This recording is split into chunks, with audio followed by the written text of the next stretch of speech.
Okay, let's jump straight into it. We have just completed a massive deep dive into a collection of sources that lay out a truly rigorous philosophy for personal mastery. High performance, really. We're talking about the methodology known around the world as the 5 a.m. Club. That's the one. And for you listening, our mission today is to move past that catchy title and really extract the essential framework. It's important to do that because the source material isn't just a list of rules.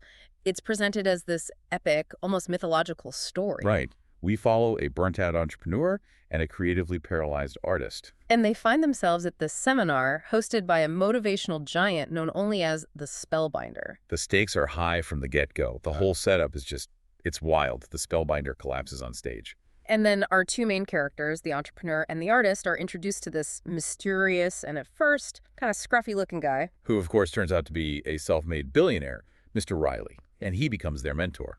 Exactly. Mr. Riley promises them this revolutionary method that he used to build his own empires, and that's a really critical point. How so? His success isn't just financial. Yes, he mastered economic empires, but also, personal freedom, deep artistry. The philosophy applies everywhere. And this mentorship isn't happening in a boardroom. It's a global curriculum. Totally. He takes them on this incredible adventure.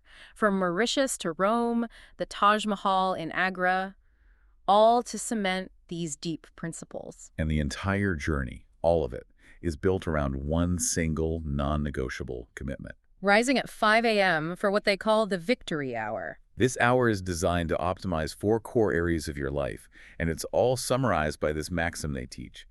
Own your morning, elevate your life. That's the core promise. So before we get to the minute-by-minute schedule, we have to understand the philosophy behind this kind of commitment. We do. The Spellbinder, back at that seminar, he kicks everything off with a serious call to excellence. And what's the first, foundational mental hurdle he says we all have to overcome? It's the idea of self-imposed limitation. He argues that limitation isn't your natural state. It's a mentality you practice every single day. Until you believe it's reality. Exactly. He's very clear on this. He says, excuses are seducers, your fears are liars, and your doubts are thieves. That's intense. And he follows it with that really tragic observation that too many people die at 30 and are buried at 80. It's a powerful image, just repeating the same week thousands of times over instead of actually evolving. So the takeaway is what? It's simple, but pretty brutal. World class begins only where your comfort zone ends. To escape that rut of repetition, hard work, constant reinvention, absolute dedication, they aren't optional. They're mandatory for mastery. But the material is helpful because it doesn't just leave you with these motivational slogans, right? It gives you a clear 3-step map. A very clear map. It's for connecting that internal effort to, external success. They call it the 3-step success formula. Yeah, so what's step 1? Step 1 is learning. The focus is on achieving better awareness or, simply growing. This is where you develop a really high, really granular awareness of yourself and your field. And that awareness, that granularity, it directly informs step 2. Which is implementation, making better choices and then executing on them every day. If you know what needs fixing, you can make better decisions about your time, your energy. Makes sense. And the philosophy holds that if you execute on those better choices consistently, step 3, which is income, becomes almost automatic. They don't just mean money, do they? No, not at all. It's about achieving better results and, maybe most importantly, creating a greater impact. I think that emphasis on granularity is really what sets this apart. The sources keep coming back to this granularity principle. Superficial effort. Yield superficial results. Exactly. They see the work you put out into the world as a direct reflection of your own self-respect. So if you aim for anything less than mastery, you're diminishing yourself. You are. And Mr. Riley uses this incredibly powerful and very specific example to illustrate the point. The Space Shuttle Challenger disaster. Right. It was caused by the failure of a single O-ring seal, a component worth, 70 cents? About that, yeah. It's almost impossible to imagine that something so small could have such catastrophic consequences. It really hammers home the point. The fate of your biggest projects, your legacy, could hinge on one detail you overlooked. Because you settled for superficiality instead of granularity. Okay, I get the logic, but I have to push back on that a little bit. Is the philosophy really suggesting the O-ring failure was because an engineer lacked self-respect? That feels like a huge, maybe an unfair burden on one person's granularity. That's a fair challenge. And no, the material doesn't use it to blame a specific person. It's about the mentality of accepting imperfection in a system. When you apply the granularity principle personally, you look at every step, every component, every email, and you ask, is this truly world class?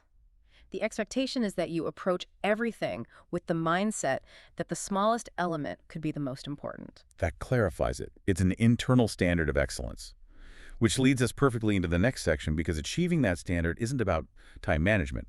It's about changing your internal machinery. Yes, the sources call this the inside job. This is where the true foundation of personal power is built. And they introduce the 4 interior empires, 4 private arenas you have to train during that victory hour. E1 is mindset. Psychology, the constant work of developing beliefs and stories that actively support your greatness. Then you have E2, heart set, emotionality. This one is fascinating. It's about dealing with the emotional baggage we all carry. It's about purification, releasing past hurts, resentments. In the story, the entrepreneur has to forgive the hostile investors who wrecked her business.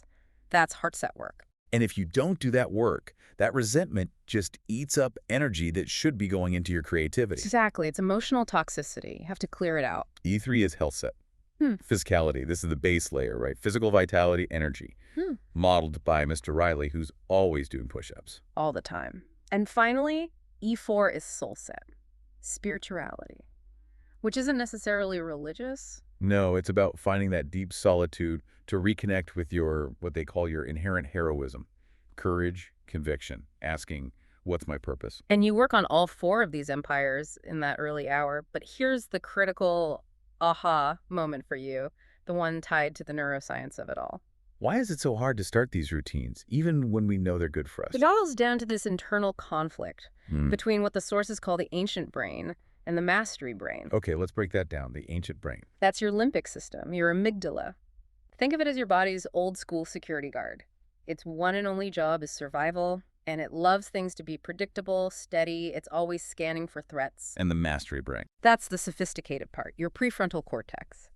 It's responsible for planning, growth, innovation, pushing your boundaries. So if the ancient brain is the security guard, when we try to grow or change a routine, the guard sees that as a threat. A major breach of security. It interprets growth as danger. So what does the guard do? It floods the system with cortisol, the stress hormone. Triggering that classic fight, flight, or freeze response. This is why change feels so genuinely uncomfortable. And most people flee. They run toward distraction to escape that discomfort. Absolutely. The material says running to your phone, to shopping, to busy work.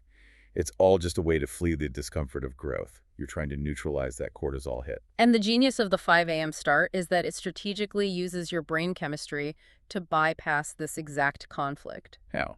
It does it by inducing something called transient hypofrontality, which sounds very technical. It does, but it's a simple idea. It's about the quiet of the early morning. Before the notifications start, before the emails come in, that lack of stimulation lets your prefrontal cortex, your worrying, overthinking mastery brain, temporarily power down. So the security guard is still asleep. For a little while, yeah. And when that complex thinking machine is quiet, your brain waves shift from that hectic beta state to the calmer alpha and theta states. And that relaxed state allows your brain to naturally produce the good stuff. We're talking about dopamine, the fuel for motivation, and serotonin, the brain's natural pleasure drug. Yes. By hitting these neurological sweet spots first thing, you can enter the flow state, that deep, creative, productive mode before the world, or your ancient brain, even wakes up. It's a chemical shortcut to creativity. That makes so much sense. Yes. Okay, so now we understand the why. Let's get to the how, section 3, the practical toolkit. The nuts and bolts. But before we get to the schedule, there's this paradoxical idea that makes it all sustainable. The twin cycles of elite performance. This is critical. The core idea is work less, materialize more. Which goes against the whole hustle culture ethos. Completely. It argues that real growth happens during rest and recovery. It's a principle called periodization, which professional athletes live by. They only get stronger during the recovery phase after the stress of training. But how do you justify that to someone who feels like they need to be working 24/7 just to keep up? by arguing that nonstop work actually depletes what they call your genius assets, your creativity, your focus, your energy. If you're always on, the quality of your work diminishes no matter how many hours you put in. So you need to move from being a schedule-driven robot to someone who sees that play as a necessary form of recovery. A potent form. They cite Einstein sailing, Meryl Streep knitting. These are restorative breaks, not just collapsing in front of the TV. Okay, so strategic recovery is mandated. Yeah. And that's what allows you to then maximize the victory hour. Which brings us to the centerpiece, the 20-20-20 formula. 5000 a.m. to 6000 a.m. 3 20-minute pockets, non-negotiable. Pocket 1, 500 to 5.2. Move. This must be intense exercise. The goal is to sweat deeply. Why sweating? Sweating is the trigger to release BDNF, brain-derived neurotrophic factor, which is basically fertilizer for your brain cells. It helps you learn faster, you hydrate, you release cellular fuel, ATP. It just instantly elevates your energy for the day. And Mr. Riley's trick here is all about eliminating friction, right? He admitted he would literally sleep in his exercise gear. He wanted to remove every single possible excuse. I have to say, sleeping in my gym clothes might make me feel more like I failed the night before than won the morning. But I get the principle. It's about zero resistance, no internal debate. So once the body is moved, you transition into pocket 2. Reflect. 5:20 to 5:40 a.m. This is the serenity period. Silence and stillness. This sounds like the soul set and heart set work. It is. This is where you meditate or pray. And crucially, this is the time for your daily diary. Journaling. Listing commitments, ambitions, gratitude.